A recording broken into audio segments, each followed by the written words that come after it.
కావాల్సిన పదార్థాలు: 1 స్పూన్ ధనియాలు, 1/2 స్పూన్ మెంతులు, 1/2 స్పూన్ ఆవాలు, 1 స్పూన్ జీలకర్ర అంటే టీ స్పూన్స్ ఇవన్నీ, అలాగే అల్లం ముక్క, వెల్లుల్లి ఇవి దంచుకోవాలి.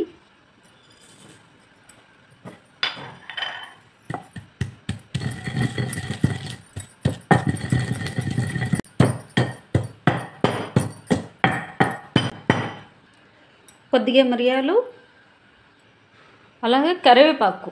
ఇప్పుడు కొంచెం పచ్చగా దంచుకోవాలి. తర్వాత ఉల్లిపాయలు కూడా వేసుకోవాలి. ఇవి కూడా పచ్చగానే దంచుకోవాలి.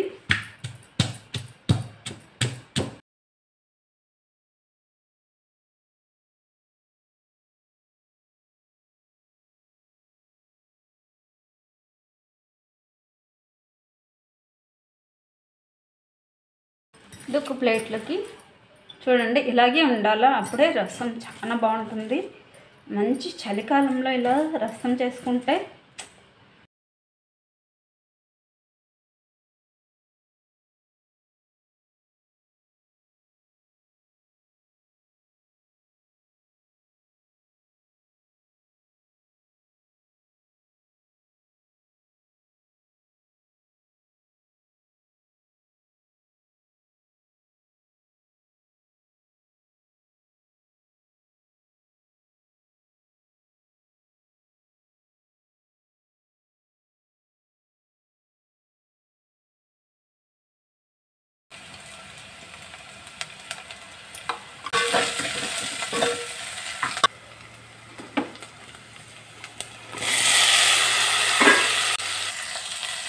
ఈ తాలింపు వేగిన తర్వాత టమాటాలు కూడా వేసుకొని వేయించుకోవాలి. ఇది కొంచెం లైట్గా మగ్గాలి అంతేను, ఎక్కువ మగ్గనివద్దు. కొద్దిగా పసుపు, కారం, 1/2 టీ స్పూన్ కారం ఇవన్నీ వేసి ఒక్కసారి కలుపుకోవాలి.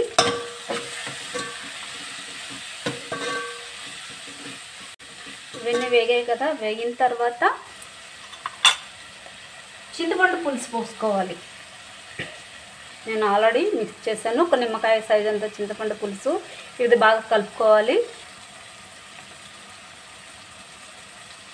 అంత నీట్గా పుల్లలు అవి లేకుండా చూసుకోవాలి. ఇప్పుడు ఇందులో ఈ పులుసు పోసేసుకోవాలి.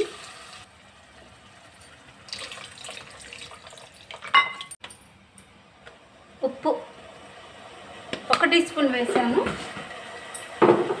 ఇప్పుడు ఒక్కసారి కలుపుకోవాలి.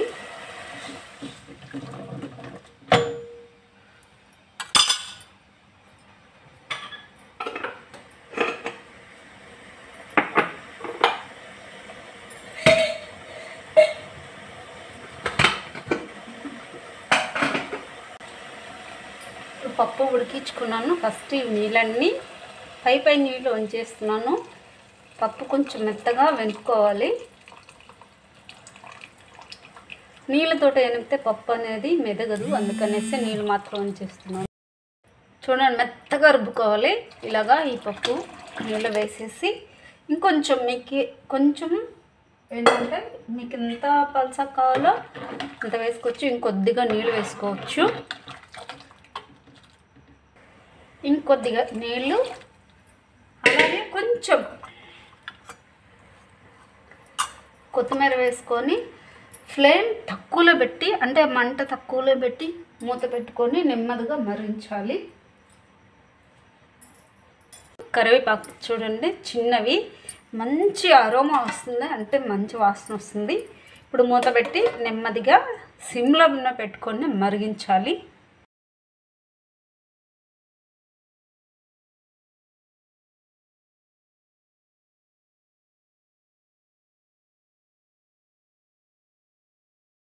మా ఇంట్లో ఏం చేసుకున్నాను చూపిస్తాను రండి. చిల్లీ చికెన్, రసం, అలాగే వైట్ రైస్. ఇంతే ఈరోజు మా డిన్నర్ ఇది.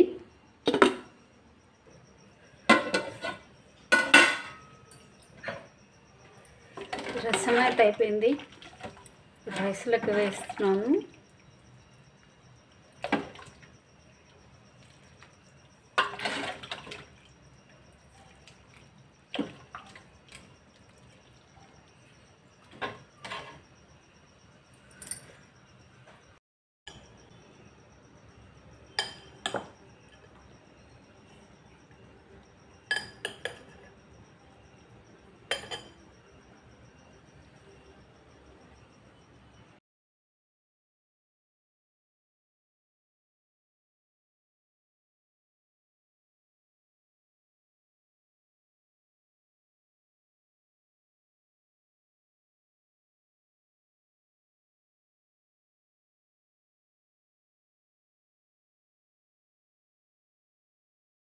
చూడండి నేనైతే వండుకున్నాను.